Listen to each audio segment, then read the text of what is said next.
السلام علیکم ورحمۃ اللہ وبرکاتہ۔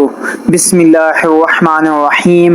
شروع کرتا ہوں اللہ تعالیٰ کے نام سے جو بڑا مہربان اور نہایت رحم کرنے والا ہے۔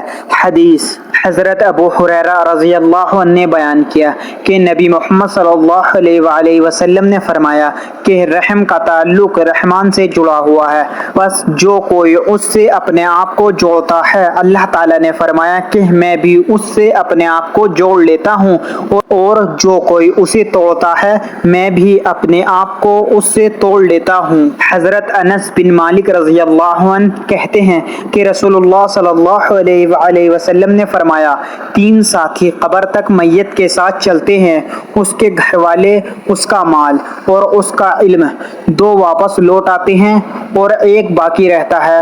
اس کے گھر والے اور اس کا مال لوٹ آتے ہیں جبکہ اس کا علم باقی رہتا ہے۔ رسول اللہ صلی اللہ علیہ وآلہ وسلم نے فرمایا، کیا میں تمہیں سب سے بڑا گناہ نہ بتاؤں؟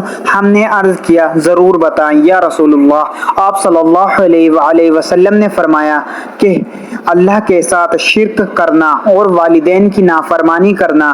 نبی محمد صلی اللہ علیہ وآلہ وسلم اس وقت ٹیک لگائے ہوئے تھے، اب آپ سیدھے بیٹھ گئے اور فرمایا، آگاہ ہو جاؤ، جھوٹی بات بھی اور جھوٹی گواہی بھی سب سے بڑے گناہ ہیں۔ آگاہ ہو جاؤ، جھوٹی بات بھی اور جھوٹی گواہی بھی۔ نبی محمد صلی اللہ علیہ وآلہ وسلم اسے مسلسل دہراتے رہے اور میں نے سوچا کہ نبی محمد صلی اللہ علیہ وآلہ وسلم خاموش نہیں ہوں گے۔ اللہ تعالی ہم سب کو ان پیاری احادیث مبارکہ پر عمل کرنے اور اپنی زندگیوں کو سنوارنے کی توفیق عطا فرمائے، آمین۔ مزید اسی طرح کی اسلامک ویڈیو کے لیے چینل زما ملک کو سبسکرائب کریں اور ویڈیو کو لائک اینڈ شیئر ضرور کریں۔ جزاک اللہ۔